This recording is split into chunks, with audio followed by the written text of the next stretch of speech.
കേരളത്തിനൊരു ആപത്ത് വരുമ്പോൾ ഓടിയെത്തുന്ന രണ്ടേ രണ്ട് ആർമിയേ ഉള്ളൂ. അതാരറിയോ? കാലവർഷം കൂടുതൽ കനക്കുകയാണ്. സംസ്ഥാനത്ത് ഇന്ന് അതിതീവ്ര മഴ. 3 ജില്ലകളിൽ റെഡ് അലർട്ട് തുടരും.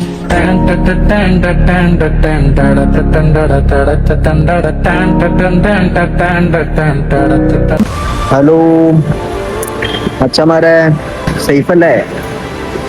കേരളത്തിനൊരു ആപത്ത് വരുമ്പോൾ ഓടിയെത്തുന്ന രണ്ടേ രണ്ട് ആർമിയേ ഉള്ളൂ. അതാരറിയോ? ആദ്യം ഓടിയെത്തുന്ന ഒന്ന് നമ്മളെ കൊല്ലത്തെ ഫിഷിംഗ് മച്ചന്മാര്, ഫിഷിംഗ് ആർമി, കേരളത്തിന്റെ സ്വന്തം. മറ്റൊന്ന് വണ്ടിഭ്രാന്തന്മാര്.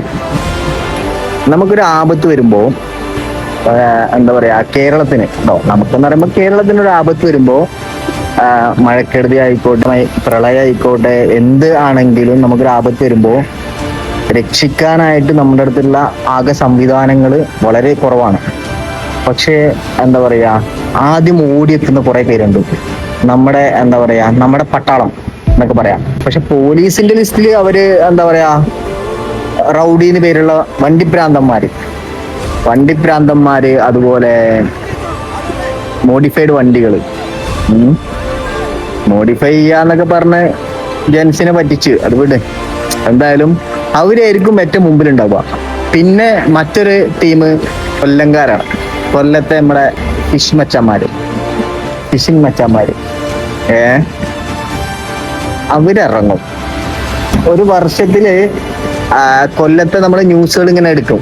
കൊല്ലംകാരെപ്പോഴും മുമ്പിലുണ്ടാവും, സോഷ്യൽ മീഡിയയില്, ന്യൂസിലും. ലേസിനടി, പപ്പടത്തിനടി, കല്യാണത്തിനടി, നേർച്ചക്കടി, എല്ലാത്തിലും കൊല്ലക്കാരുണ്ടാവും. പക്ഷെ ഒരു ആപത്ത് എന്ന് വന്നാൽ കേരളത്തില് ആദ്യം ഓടിയെത്തുന്നത് നമ്മുടെ കൊല്ലം മച്ചന്മാരായിരിക്കും, ഫിഷിംഗ് മച്ചന്മാര്. അപ്പൊ എല്ലാവരും സേഫ് ആയിട്ടിരിക്കുക. സേഫ് അല്ലാത്തവരെ നമ്മൾ സേഫ് ആക്കാനുള്ള വഴികൾ ശ്രമിക്കുക മാക്സിമം. അപ്പൊ ഓക്കെ, മഴ വന്നപ്പോ നമ്മള് കടലിന്റെ മക്കൾ വേണം എല്ലാവർക്കും അല്ലേ? തീർച്ചയായിട്ടും നമ്മള് കടലിന്റെ മക്കൾ എന്നുള്ള വേർതിരിച്ചാണ്. നമ്മളെല്ലാരും ഒരു മക്കളാണ്. പോലീസുകാർ എല്ലാവരും ഒരു മക്കളാ. ഇങ്ങനെ ഒരു പ്രളയം വരുമ്പോഴേ നമ്മളൊക്കെ കാണത്തുള്ളൂ എപ്പോഴും.